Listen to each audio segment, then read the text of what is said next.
Assalamualaikum warahmatullahi wabarakatuh. Bangsa Yahudi adalah bangsa yang biasa juga disebut Bani Israel. Julukan Bani Israel ini disebabkan pada Nabi Yakub alaihissalam yang punya sebutan Israel yang artinya kekasih Allah.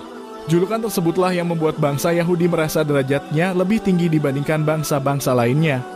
Kelakuan bangsa Yahudi yang sering meremehkan atau menghina bangsa lain bahkan sudah dicatatkan dalam kitab suci Al-Quran. Setidaknya ada 3 janji Allah kepada bangsa Yahudi.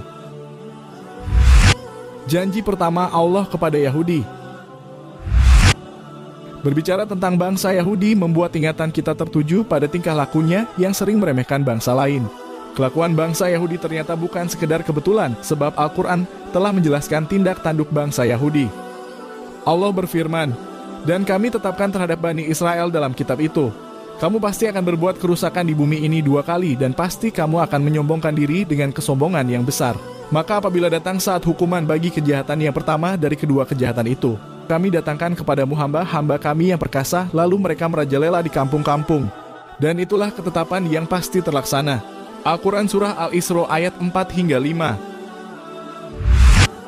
Ayat tersebut turun di Mekah jauh sebelum kaum muslimin mempunyai kekuatan di Madinah. Dalam catatan sejarah, bangsa Yahudi telah berkali-kali mengalami kehancuran sebelum datangnya Islam. Keberadaan bangsa Yahudi pernah hampir punah oleh kekuatan Babilonia dan Roma. Hal ini terjadi sebelum Islam datang. Bangsa Yahudi melakukan kerusakan yang pertama setelah ayat tersebut turun. Kemudian disusul dengan penghancuran yang menimpa mereka tanpa menunggu waktu yang lama. Kehancuran oleh bangsa Yahudi yang pertama kali merupakan perjuangan hamba-hamba Allah. Hal ini sebagaimana yang dijelaskan dalam Al-Quran. Dialah yang mengeluarkan orang-orang kafir di antara ahli kitab dari kampung halamannya pada saat pengusiran yang pertama. Kamu tidak menyangka bahwa mereka akan keluar dan mereka pun yakin. Benteng-benteng mereka akan dapat mempertahankan mereka dari siksaan Allah. Maka Allah mendatangkan siksaan kepada mereka dari arah yang tidak mereka sangka-sangka. Dan Allah menanamkan rasa takut ke dalam hati mereka sehingga memusnahkan rumah-rumah mereka dengan tangannya sendiri dan tangan orang-orang mukmin. Maka ambillah kejadian itu untuk menjadi pelajaran, wahai orang-orang yang mempunyai pandangan. Al-Quran Surah Al-Hasyr ayat 2. Pengusiran dan kehancuran bangsa Yahudi yang pertama kali mengakibatkan koloni-koloni mereka tersebar ke penjuru negeri. Janji kedua Allah kepada Yahudi. Tak bisa dibantah bahwa kesombongan dan kerusakan yang lebih besar lagi kembali diulanginya bangsa Yahudi. Hal ini sebagaimana firman Allah di dalam Al-Quran.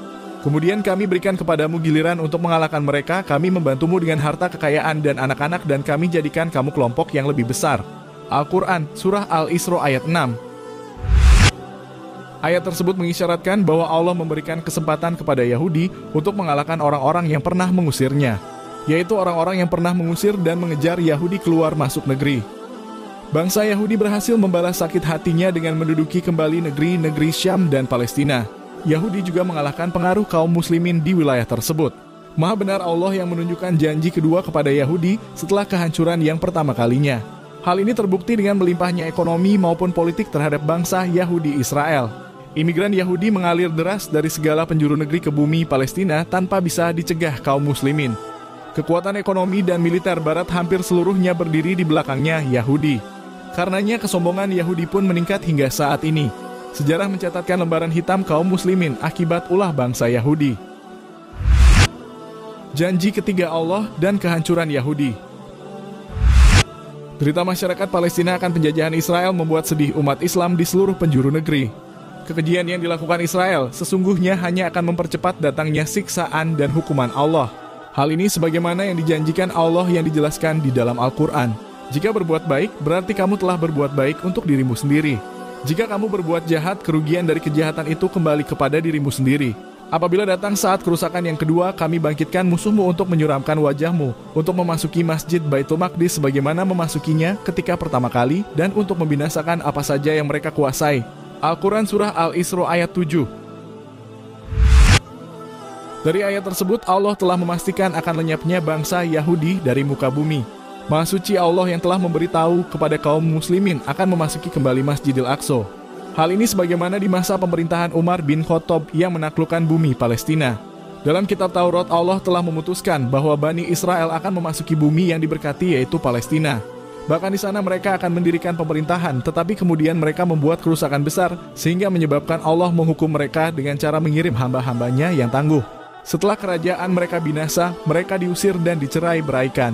Hal ini sebagaimana dalam firman Allah, "Wahai kaumku, masuklah ke tanah suci Palestina yang telah ditentukan Allah bagimu, dan janganlah kamu berbalik ke belakang karena takut kepada musuh, nanti kamu menjadi orang yang rugi." Al-Quran Surah Al-Maidah ayat 21. Kita ketahui bahwa kaum muslimin saat ini memiliki jumlah yang amat besar.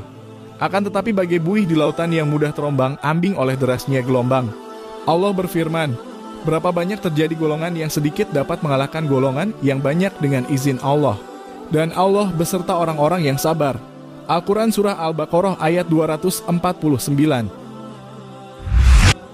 Demikianlah video tentang janji Allah kepada orang Yahudi.